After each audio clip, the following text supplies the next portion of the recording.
भक्तजनों, आज मैं आपको भगवान श्री सत्यनारायण की कथा सुनाऊंगी।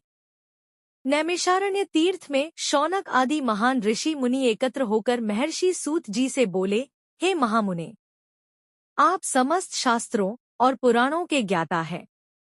हम लोग आपसे यह जानना चाहते हैं कि इस कलयुग में मनुष्य किस उपाय से अपने पापों से मुक्त हो सकता है और सच्चे सुख की प्राप्ति कर सकता है। सूत जी बोले, हे ब्रह्मर्षियों, आपने अति उत्तम प्रश्न किया है। यह प्रश्न समस्त प्राणियों के कल्याण हेतु है। इस संसार में मनुष्य जन्म पाकर भी यदि वे भगवान के नाम, व्रत, कथा और भक्ति से विमुख रह जाते हैं तो यह अत्यंत दुखद है। कलयुग में पाप बढ़ने से प्राणी अधर्म में रत हो जाते हैं और अनेक प्रकार के दुखों, रोगों, दरिद्रता और कष्टों में फंस जाते हैं। परंतु ऐसे दुर्भाग्य से बचने का एक सरल उपाय है श्री सत्यनारायण भगवान का व्रत और उनकी कथा। यह व्रत बड़ा ही सरल, सुलभ और शीघ्र फलदायक है। इस व्रत के प्रभाव से मनुष्य को सभी प्रकार के सुख, धन, ऐश्वर्य और मोक्ष की प्राप्ति होती है। फिर सूत जी ने कहा, हे मुनियों, अब मैं आप लोगों को भगवान श्री सत्यनारायण व्रत की कथा विस्तार से सुनाता हूँ। यह कथा महर्षि नारद जी ने स्वयं भगवान विष्णु से सुनी थी और उसके बाद उन्होंने पृथ्वी पर लोगों को इसका उपदेश दिया। इस कथा के श्रवण मात्र से मनुष्य के सभी पाप कट जाते हैं। प्राचीन समय की बात है। एक समय नारद मुनि स्वर्गलोक, मृत्युलोक, पाताल आदि लोकों का भ्रमण करते हुए पृथ्वी पर आए।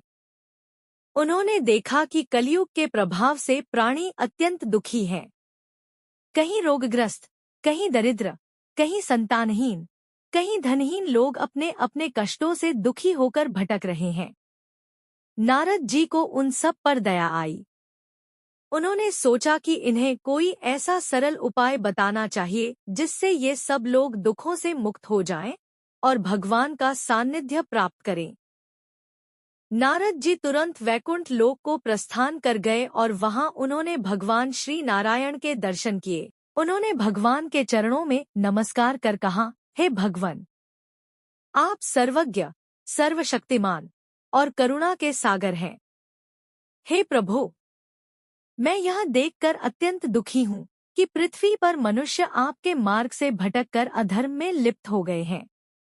वे दुख, दरिद्रता, रोग, शोक और असंख्य कष्टों से घिरे हैं। हे प्रभु, कृपा करके कोई ऐसा उपाय बताइए जिससे वे आपके चरणों में लग जाएं और उनके जीवन में सुख, शांति और समृद्धि का प्रकाश फैल जाए। भगवान विष्णु ने करुणा से मुस्कुराते हुए कहा, हे नारद, तुम्हारा यह प्रश्न समस्त लोगों के हित में है। कलयुग में मनुष्य बहुत ही कमजोर चित्त वाले होते हैं। उनके मन में अज्ञान, लोभ, मोह और अहंकार का अंधकार होता है। ऐसे में वे कठिन तप, यज्ञ, व्रत आदि करने में असमर्थ होते हैं। परंतु एक उपाय है जो सरल, सहज और शीघ्र फलदायक है, वह है सत्यनारायण व्रत और कथा। इस व्रत को श्रद्धा और भक्ति से करने पर मनुष्य के समस्त पाप नष्ट हो जाते हैं और उन्हें मनवांछित फल प्राप्त होता है। इस व्रत में किसी बड़े आयोजन या कठिन कर्मकांड की आवश्यकता नहीं है।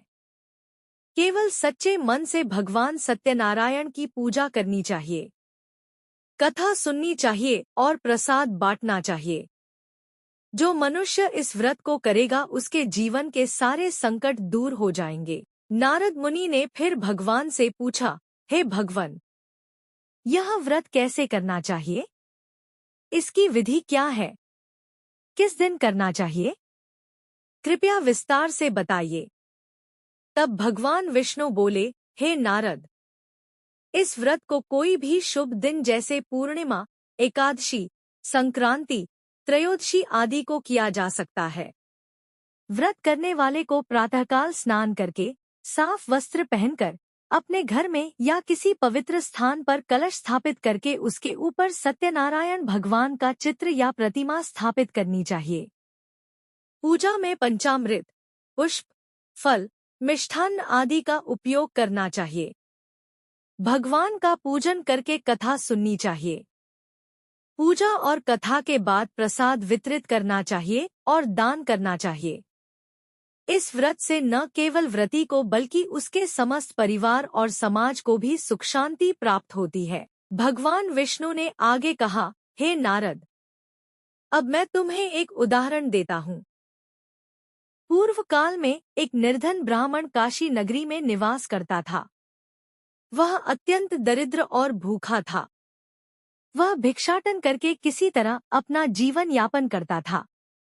वह दिन रात भगवान से प्रार्थना करता था कि हे प्रभु, मुझ पर दया करो, मेरे जीवन के दुख दूर करो।